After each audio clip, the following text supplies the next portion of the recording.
Hello everyone, I welcome you back to my channel where we make understanding difficult concepts easier. And in today's class, we will try to comprehend the concept of revolution in an easy and interesting way. So let us start the topic, revolution of the earth. You have studied about rotation of the earth in my last video, which causes days and nights. But have you ever thought about the factors responsible for the change of seasons?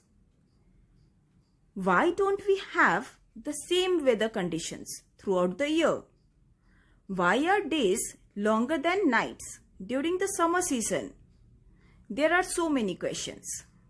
To know the answer of all these questions, we need to understand the phenomenon of seasons.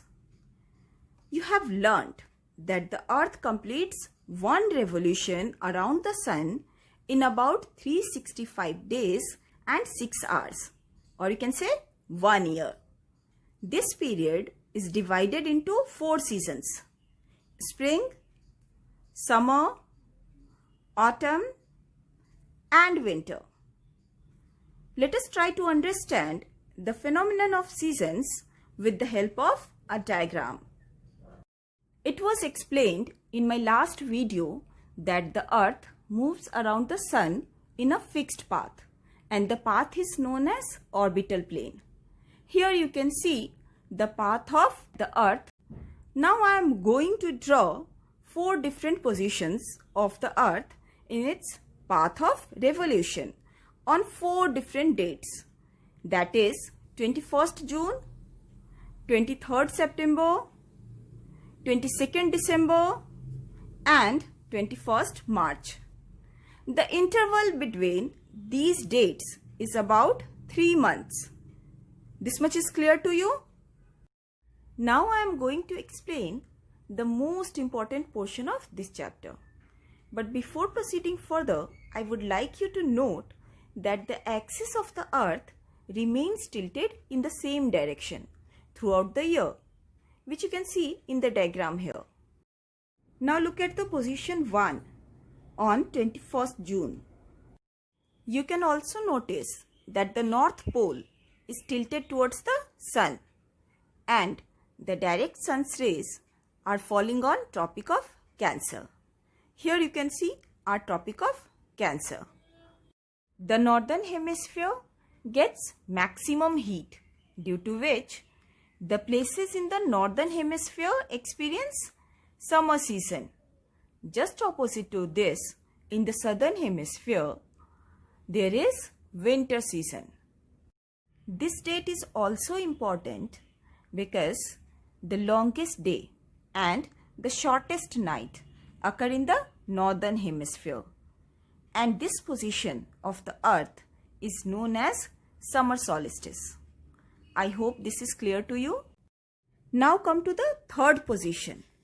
You can see in the diagram that the South Pole is inclined towards the sun, while the North Pole is away from the sun, due to which a large portion of the southern hemisphere gets heat and light from the sun and experience summer season.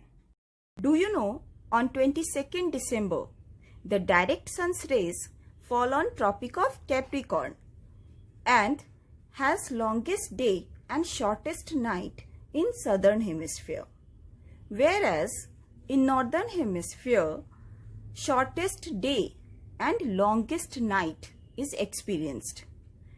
And this position of the earth is known as winter solstice in northern hemisphere. I hope this is clear to you. Now come to second and fourth position. On 21st March and 23rd September, the rays of the sun fall vertically on the equator, and the North Pole and South Pole lie at equal distance from the sun. Can you see in the figure? This is the reason the whole earth experiences equal days and equal nights.